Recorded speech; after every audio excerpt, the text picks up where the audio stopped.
You have everything, except a soul. The words hit Aiden Thompson like a wrecking ball, and for a moment, he almost wished they hadn't. The voice was sharp, unyielding, cutting through the facade of his perfect life like a knife through silk. But that was the thing about perfection, it was always just a shiny, brittle surface, and under it, nothing. Aiden wasn't used to being confronted. He didn't have to be. Born into a legacy of wealth that stretched across half of Manhattan, every door opened before he even had to knock. His life was supposed to be a dream. Private jets, designer suits, invitations to every party that mattered, he had it all. And yet, there was a hole in the center of him, a space where everything should have been, but wasn't. It was one of those days, though, when the cracks in your world start showing. The polished marble floors of Thompson High School gleamed as Aiden strolled through the hallway, his head high, his shoes clicking like they were made for a runway. The scent of fresh paint and expensive cologne lingered in the air. He knew the drill. Strut past the students who envied him, the teachers who feared him, and the administration who worshipped his family's checkbook. But today, something was different. His grades were slipping, and everyone knew it. His dad, Gavin Thompson, had been sending late-night texts, cold and to the point, "Get it together, Aiden." But the problem was, Aiden didn't really care. He had never cared. Why bother with school when you could buy success? But deep inside, the doubt was starting to gnaw at him. The nagging feeling that maybe, just maybe, the shiny surface of his life wasn't enough. He didn't want to admit it, but the pressure was building. His phone buzzed again. "Dad."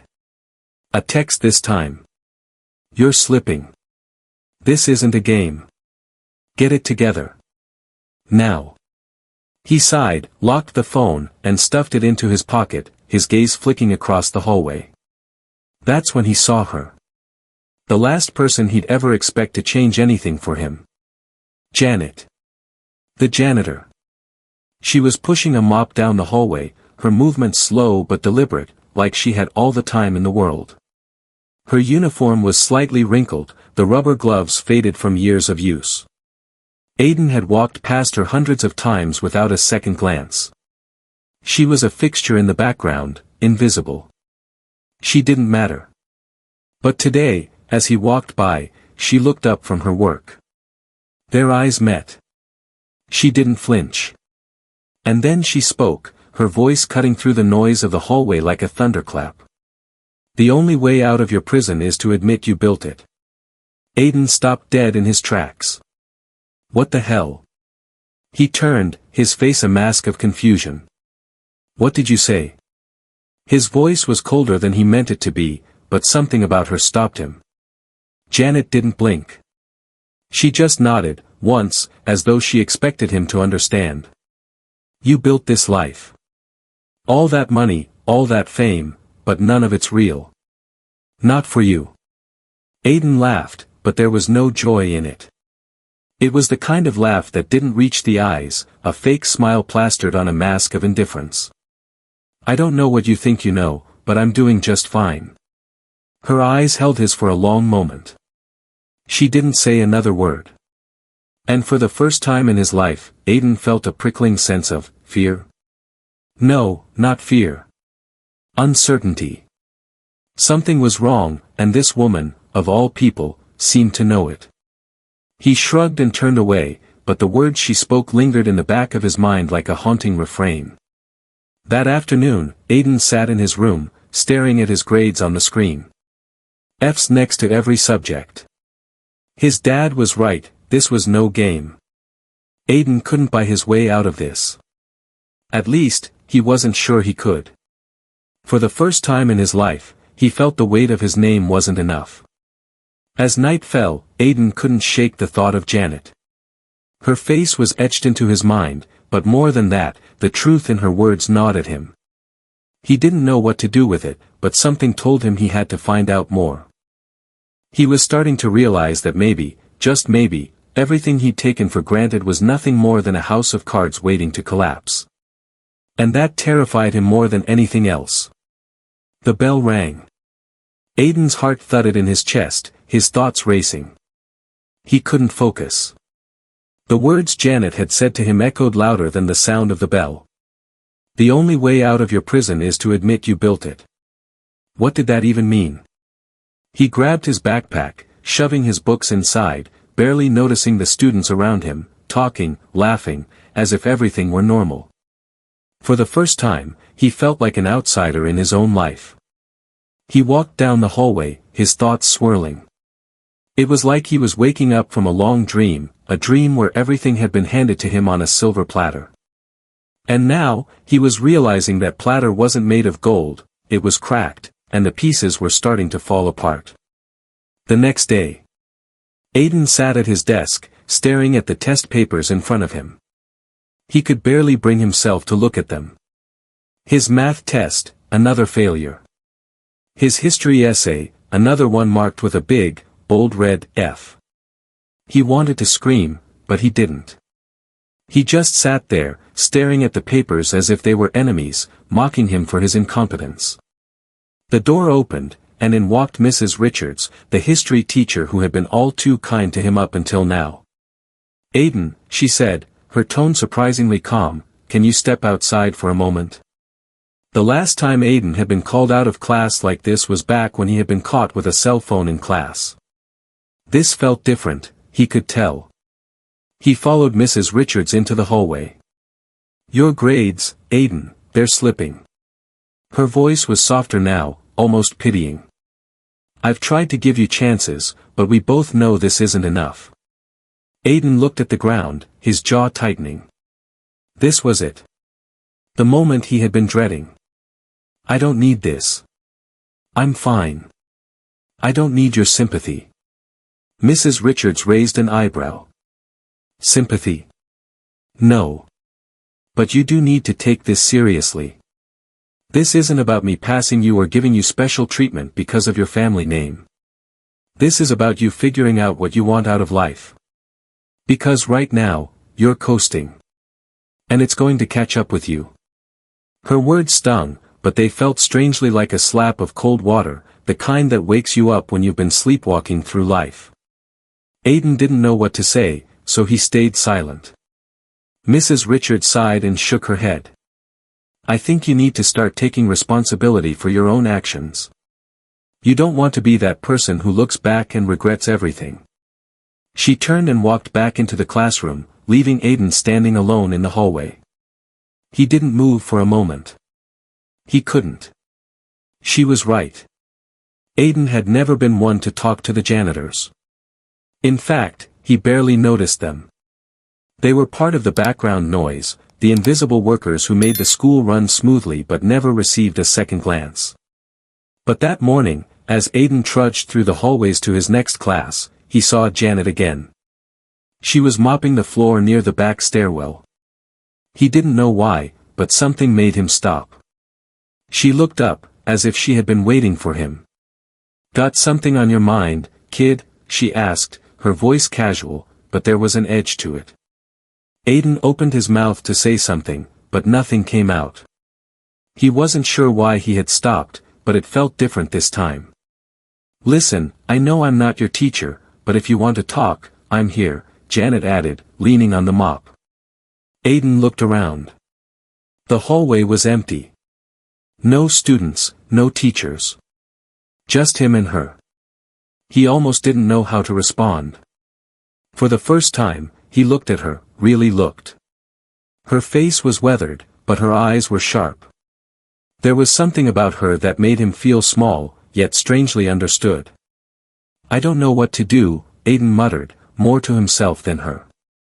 "I can't do this anymore. I don't care about school. I don't care about anything." Janet's gaze softened. "You think you don't care, but that's just the easy way out. You're scared, Aiden. You're scared of having to admit that all the things you've been told are important, might not be." Aiden stared at her, speechless. How could she know that? How could she see through him so easily? "You're looking for answers outside," Janet continued, her voice steady. "But everything you need to know is already in here." She tapped his chest gently. You've just got to figure out how to listen. Aiden felt the weight of her words sink in, but he didn't say anything. He simply nodded and walked away, unsure of what to make of the encounter. That night, Aiden lay in bed, staring at the ceiling. His phone was on the nightstand, but he couldn't bring himself to check it. He didn't care about texts or emails. Not right now. He was thinking about Janet. About what she said. About his father's constant pressure. About Mrs. Richards' warning. Everything in his life had been handed to him on a silver platter, but now he realized how fragile that platter was. If he wasn't careful, it would all come crashing down. He had been coasting through life, skating by on his last name, thinking it was enough. But it wasn't. It never had been. The realization hit him like a punch in the gut. The life he had built was nothing more than a facade. Aiden lay there, his thoughts swirling, until he finally stood up. He grabbed a notebook and a pen from his desk and started writing. What do I want? For the first time, he started to ask himself a question he had never bothered with before. What did he really want? What did he need to do to stop feeling like a ghost in his own life? His mind raced. The answers weren't easy to find, but for the first time, he was ready to search. Aiden didn't sleep that night. The words that Janet had said to him kept running through his mind. It was as if his entire world had shifted, but he didn't know where to begin to put it back together. For the first time in his life, he realized that he wasn't just walking down the path of least resistance, he was sleepwalking through it. When he woke up the next morning, something inside him had changed. His usual routine felt hollow. The rich breakfast his parents always provided was no longer appealing, and the sleek car parked outside didn't feel like a symbol of success anymore. It felt more like a trap. A golden cage. He had no idea what to do next, but he knew one thing: he needed to do something. Aiden showed up at school with no plan other than to survive the day. He figured he could at least try to put his thoughts in order. As the bell rang, signaling the start of the first class, he slunk into his seat in history, his eyes immediately drawn to the test he knew he was bound to fail. Mrs. Richards was already writing something on the board. As Aiden tried to focus, a new feeling settled in him, a strange mix of dread and determination. He was tired of failing. Tired of being the guy who floated through life with his name and his last name doing all the work for him.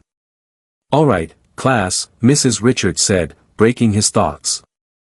"Today, we're diving into something I think is very important: personal responsibility. And trust me, you'll see why I'm bringing this up." Aiden half listened, trying to stay engaged, trying to stay awake. It was halfway through the class when Mrs. Richards handed out a new assignment: write an essay on how personal choices affect the future. Aiden's first thought was to shove it in his bag and forget about it, but something stopped him. Something he couldn't quite place. Maybe it was Janet's words still echoing in his head. Maybe it was the fact that he couldn't keep coasting through life anymore. He had to at least try. He spent the rest of the period trying to put his thoughts into something coherent. It wasn't perfect. In fact, it was a mess. But for the first time, Aiden felt like it was his mess. His words, his responsibility. And that felt good. After class, Aiden made his way to the cafeteria, his thoughts still swirling from the essay. He didn't expect the sudden confrontation. "Hey, Thompson." A voice called from behind him. Aiden turned, already knowing who it was. "Josh," he said, his tone flat. Josh was the school's star football player, loud, confident, always surrounded by his posse. He was everything Aiden used to be, or wanted to be. Josh didn't miss the chance to take a jab at him. "Did you actually try to do the assignment, or are you just gonna waste more of Mrs. Richards' time?" Josh's friend snickered behind him. Aiden could feel the familiar frustration bubbling inside, the urge to snap back and remind them of who he was. But today, he didn't. Instead, he looked at Josh and said, "Maybe I'm learning how to actually care about things that matter." Josh blinked, taken aback for a second. His friends quieted, sensing the tension. Aiden didn't wait for a response. He just walked away. It was a small victory, but for Aiden, it was a major one. For the first time in years, he didn't feel the need to prove himself to people who didn't matter. Days turned into weeks, and Aiden began to change, slowly, but steadily. His grades weren't perfect, but they were improving. He wasn't coasting anymore. He wasn't waiting for someone to tell him what to do. He was taking charge of his own life, even if it was just a little bit at a time. Then, one afternoon, as Aiden was leaving school, he ran into Janet again. This time, she wasn't mopping the floors. She was standing by the doors, as if she'd been waiting for him. "You look different," Janet said, a rare smile on her face.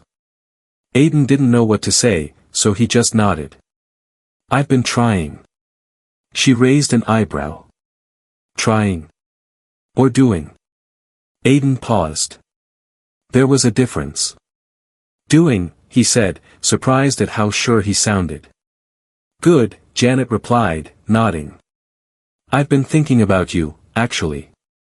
I know things haven't been easy, but I've been teaching at this school for years, and you have potential. There's a tutoring program at the local community center. It's not a lot of money, but it's a start. I think you should join." Aiden looked at her in shock. "Me? Tutor?" Janet smiled again. "Why not? You're learning to take responsibility. Now, it's time to help others." Aiden wasn't sure what he was expecting when he walked into the community center, but it wasn't this. The room was simple, no frills. Kids sitting at desks, a few working on math, others scribbling down notes for English. It was nothing like the high-end tutoring centers he'd seen in Manhattan. This was raw, real. It was a place for people who were determined to learn, no matter their circumstances. "Come on in, Aiden," Janet said, waving him over. He joined her at the front of the room. "I've never done anything like this." "You'll figure it out," she replied. "You don't have to be perfect, you just have to show up. They need someone who cares."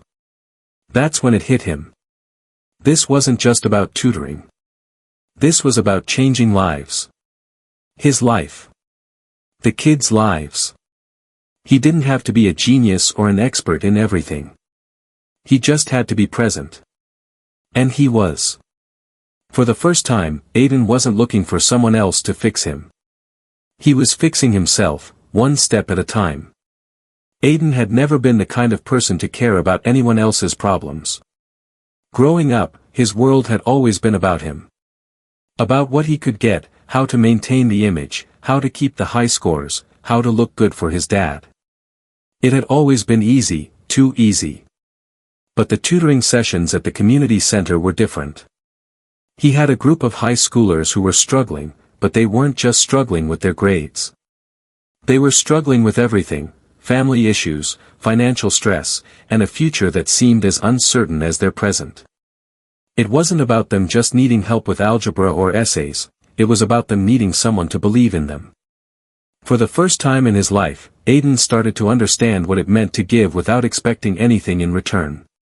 His tutoring sessions weren't perfect. He didn't always have the answers, and sometimes, the kids didn't even try. But every time they came back, Aiden felt a little more connected to them. They didn't judge him for his last name. They didn't expect anything from him except his time. And that was more than he had ever expected from himself. It was a few weeks into his tutoring when Aiden had another unexpected moment of clarity. He had just finished helping a student named Chris with a history essay when he noticed Janet watching him from across the room. Her gaze was steady, thoughtful. "Not bad," Janet said as Aiden walked over to where she stood. He shrugged, a little embarrassed. "They still don't get it." "Because you're not just teaching them schoolwork," Janet said, her tone gentle. "You're teaching them life. That's why they keep coming back." Aiden nodded, realizing she was right. This wasn't just about the grades. It wasn't even about the material. It was about showing them that they weren't invisible. That someone cared. Janet leaned in a little, lowering her voice. You're doing good work here, Aiden. But don't forget about yourself in the process. You're changing, and that's the hardest part. Aiden looked at her, confused. What do you mean? You're learning to care. And that's scary. You've been running from it your whole life. But you can't keep hiding from your own feelings. She paused. You think helping them will fix you, but helping yourself first is the key. Her words hung in the air. Aiden felt a pang of discomfort. He knew she was right. He'd been so focused on fixing others, he hadn't fully addressed his own demons.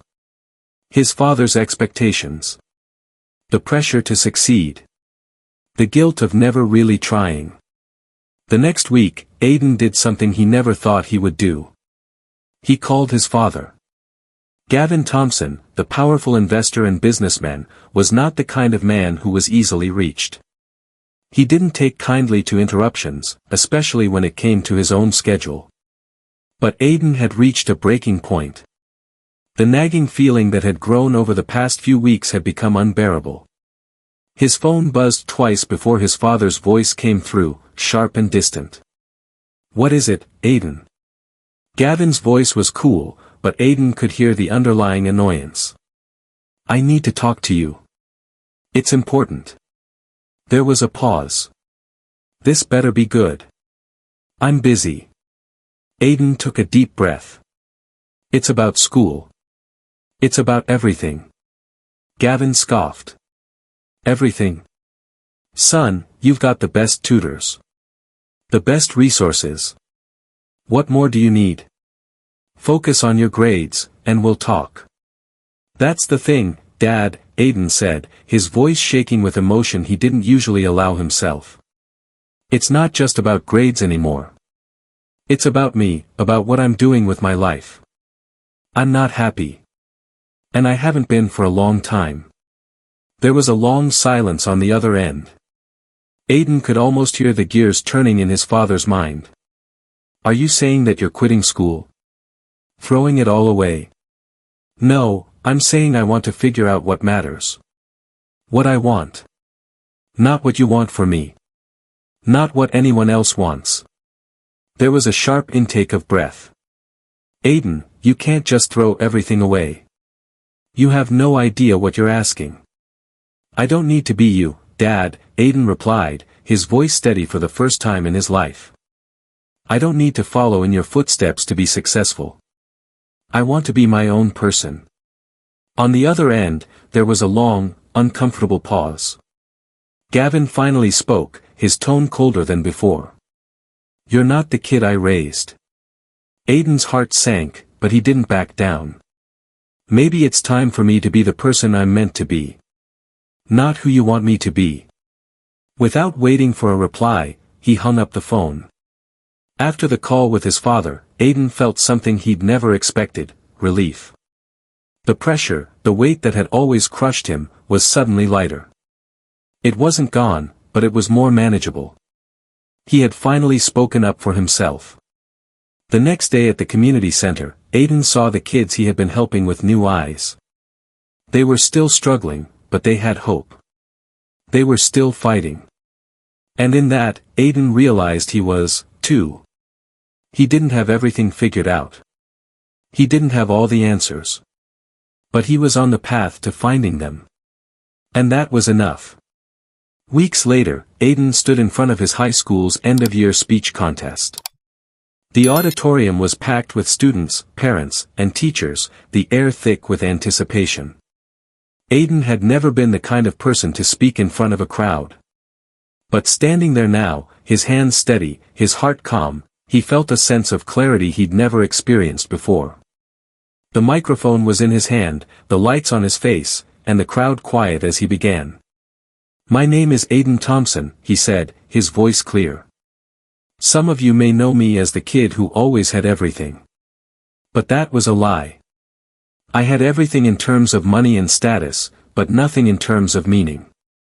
I've been living my life based on what other people expected from me. But today, I want to talk about what really matters.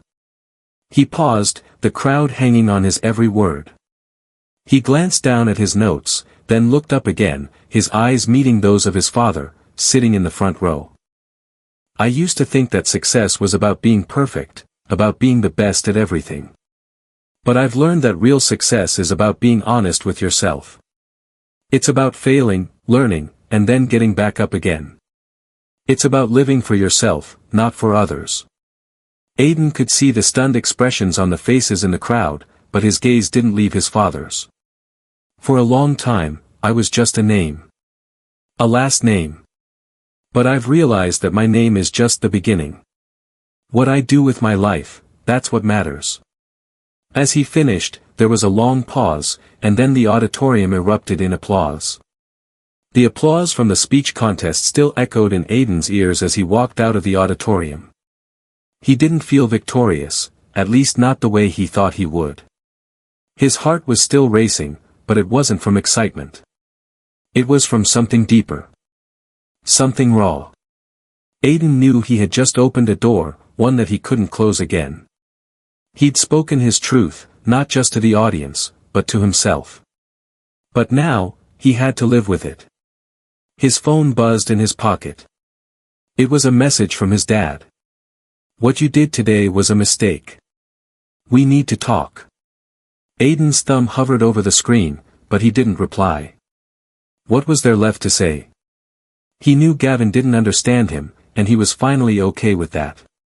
He walked out into the parking lot, feeling the weight of everything, his family's expectations, his father's disapproval, the world that had always measured him by his last name, slowly starting to lift off his shoulders.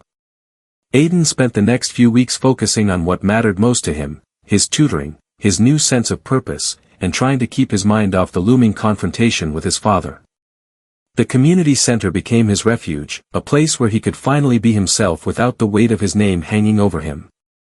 He was getting better at it, helping the kids, seeing their progress, even when it felt slow. But it was enough. They were changing.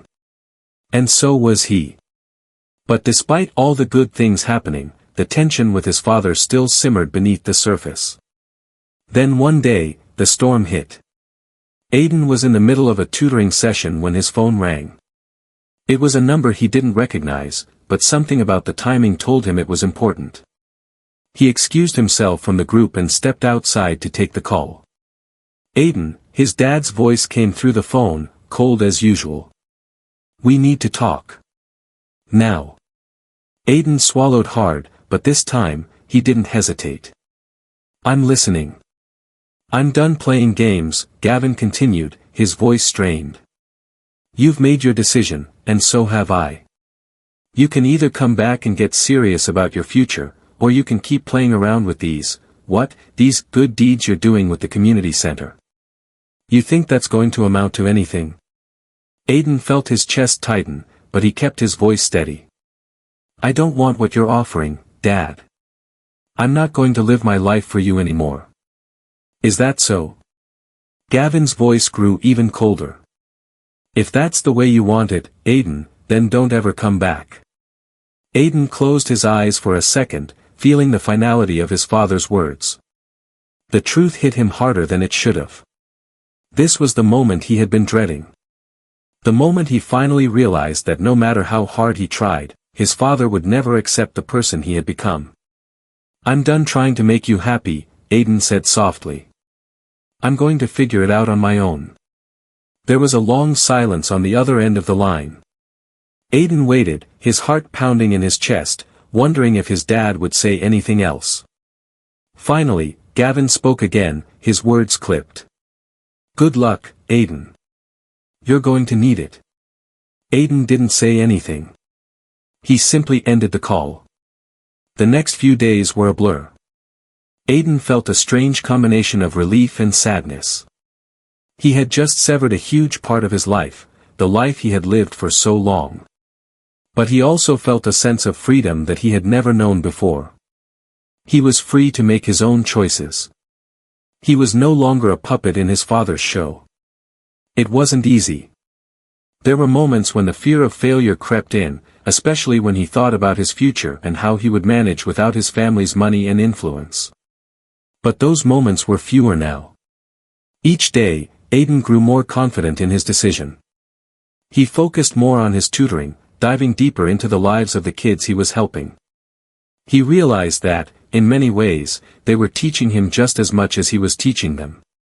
They understood hardship, they understood resilience, and they had a strength Aiden hadn't known existed. Months passed. The community center became more than just a place for tutoring. It became a symbol of change for Aiden and the kids he was working with. They weren't just getting better at math or English, they were learning to believe in themselves. One afternoon, as he was finishing up a session with a new student, Aiden received a message that shook him to his core. It was from the school's principal. "We'd like to formally invite you to speak at our next school event. The students have been inspired by your growth and dedication." Aiden stared at the message for a moment. The idea of returning to his old school, the place where he had always been defined by his last name, terrified him. But this wasn't about his last name anymore. This was about who he had become. The day of the event arrived, and Aiden stood in front of a packed auditorium. It was the same auditorium where he had delivered his first speech months ago, but this time, everything felt different. He had come full circle. He stepped up to the podium, looking out at the crowd, his classmates, teachers, and even his father, who had somehow shown up despite everything. Aiden smiled to himself. The past had shaped him, but it no longer defined him. "This is who I am," he began, his voice steady. "I used to think success was about being the best, about winning at everything. But I've learned something different. Success is about learning to fail, learning to rise after you've fallen, and most importantly, learning to be true to yourself." The room was silent. Aiden could feel the weight of the moment, but it didn't scare him anymore. He had nothing left to prove. "I may not have all the answers," he continued, "but I know now that I'm on the right path. The path that's mine." The crowd erupted in applause. And for the first time in his life, Aiden felt like he truly belonged, both to himself and to the world around him. Aiden's life had changed in ways he could never have predicted. The tension between him and his father had settled into an uneasy quiet. Gavin's cold silence spoke volumes, but Aiden was starting to feel more at peace than ever. Still, there were days when doubt crept in, especially when the pressure to succeed, and to prove his decisions were right, weighed heavily on his mind. At the community center, Aiden found himself more involved than ever. The kids were making progress, slowly but surely, and that felt good. But lately, something had been nagging at him, an itch he couldn't scratch. He had been so focused on helping others that he'd neglected his own personal growth. He was still living in the shadow of his past, a past where the expectations of his father were always hanging over him. As much as he distanced himself from that world, he realized he couldn't escape it completely. It was in the way he carried himself, the way he second-guessed his own choices, and the way he still sought approval, even from the most unexpected sources. One afternoon, as Aiden was walking home from the community center, he ran into someone unexpected, Josh, the football player who had once been his peer, the guy who never missed a chance to make fun of him. "Hey, Aiden," Josh called out, surprising him. Aiden stopped, unsure of what to say. The last time they spoke, it hadn't exactly been friendly. But today, Josh's expression wasn't mocking, it was tentative.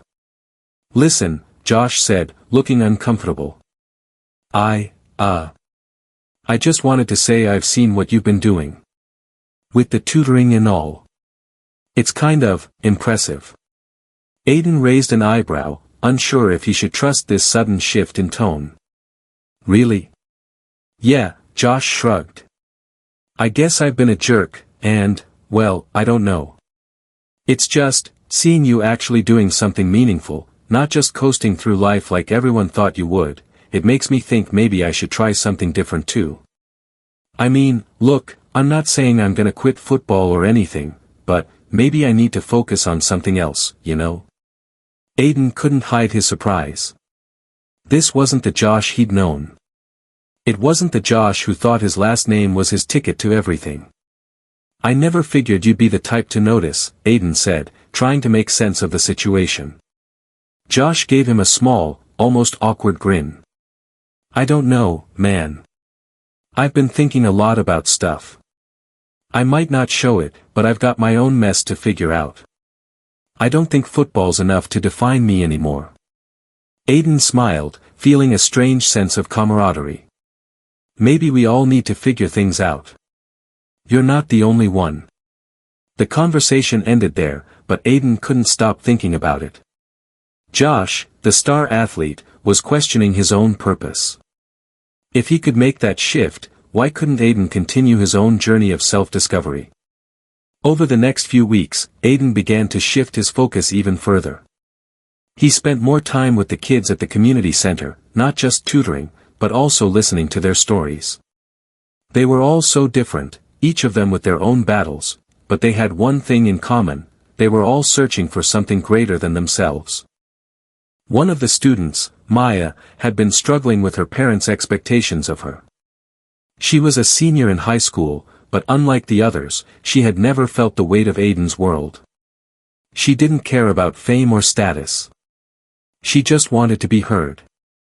During a session one afternoon, Maya opened up to Aiden. "I don't know what to do with my life," she said, her voice trembling slightly.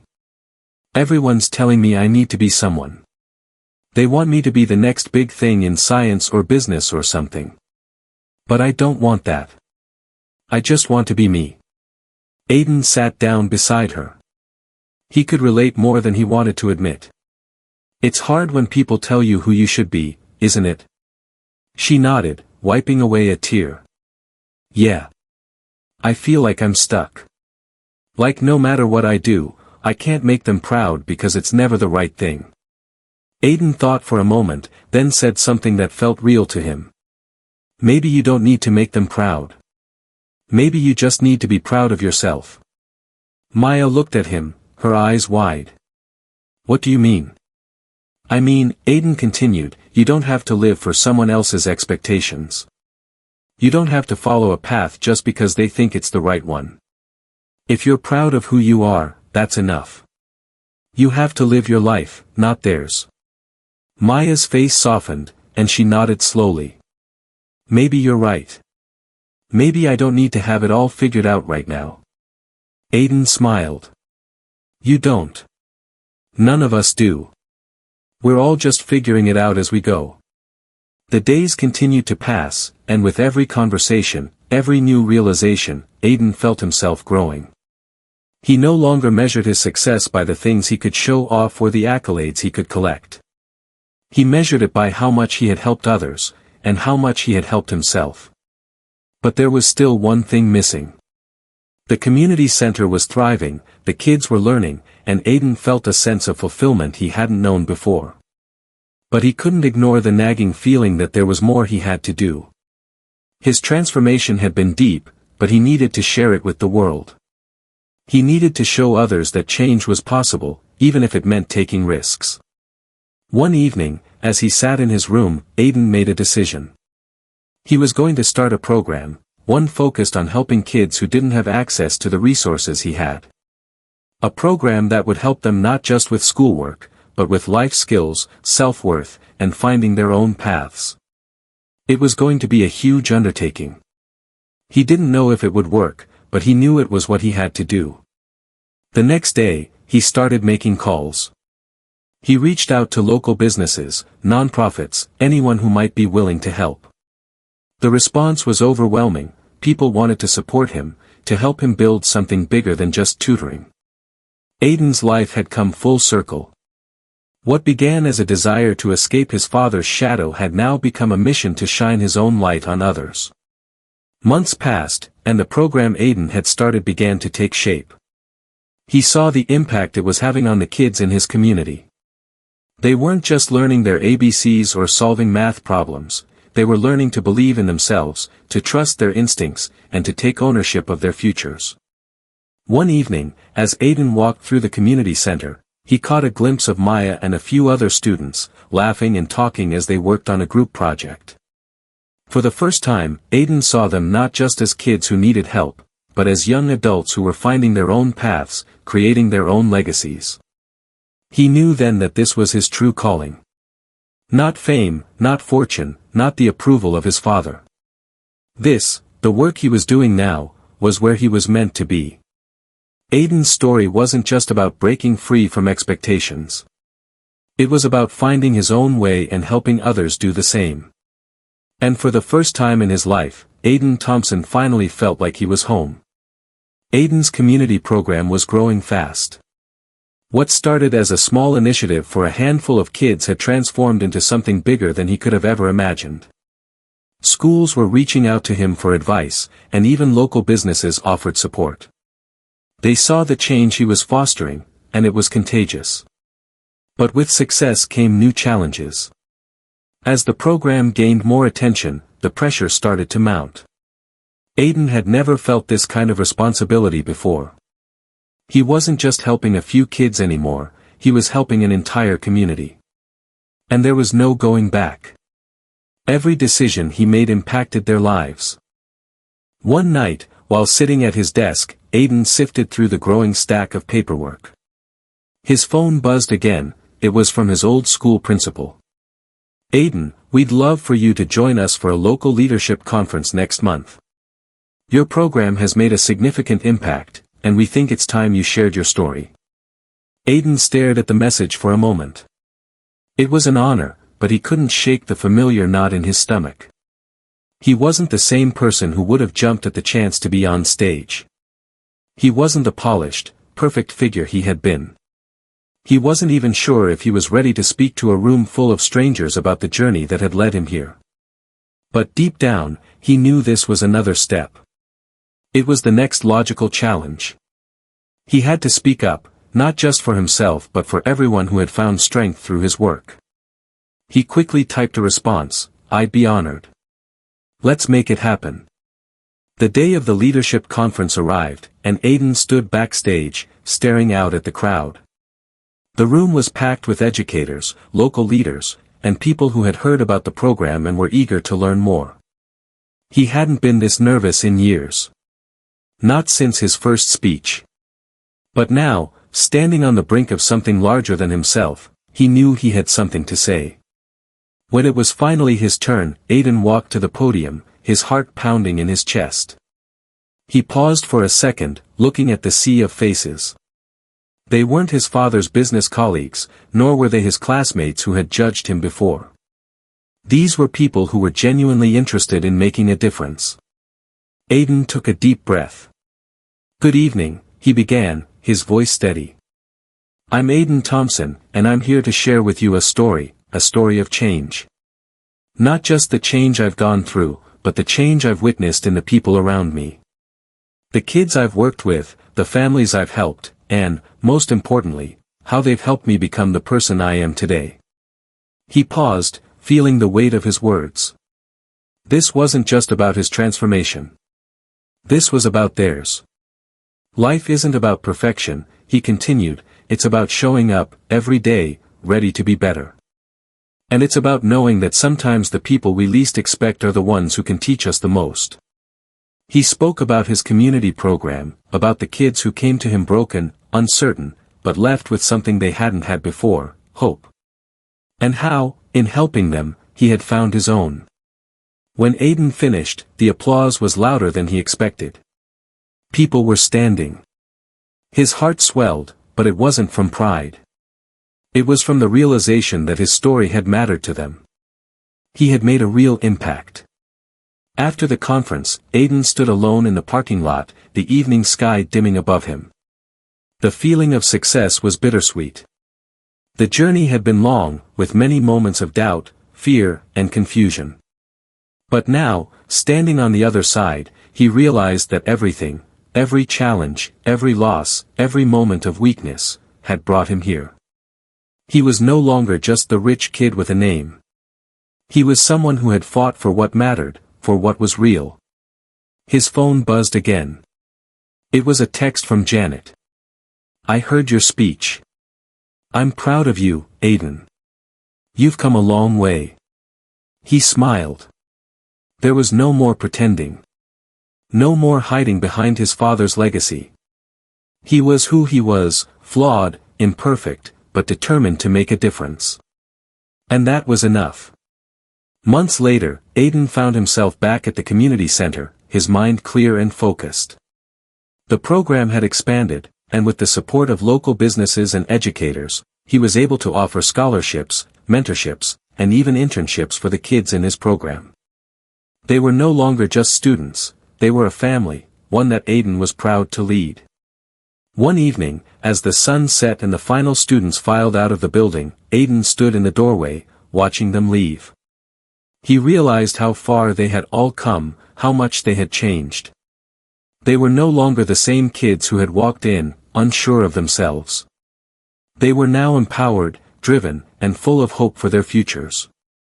And then, out of the corner of his eye, he saw someone standing at the edge of the parking lot.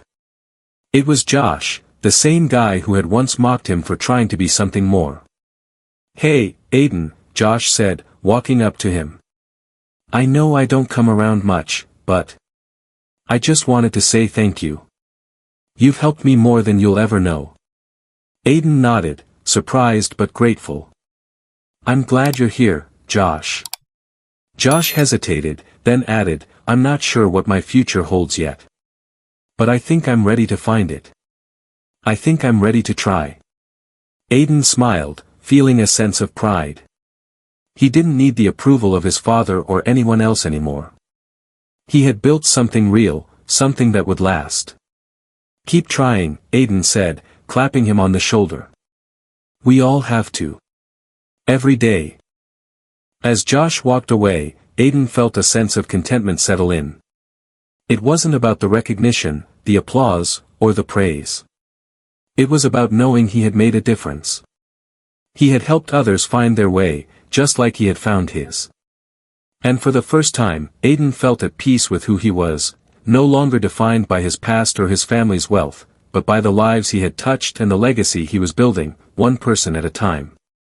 Aiden Thompson's journey wasn't just about breaking free from his father's shadow or escaping the life he had been handed. It was about finding his own purpose, his own path, and helping others do the same. Through his struggles, his mistakes, and his growth, Aiden learned that the true measure of success isn't in the titles we hold or the wealth we accumulate, it's in the difference we make in the lives of others. And now, with the community center thriving, and with students who had become leaders in their own right, Aiden knew one thing for sure: he was exactly where he was meant to be.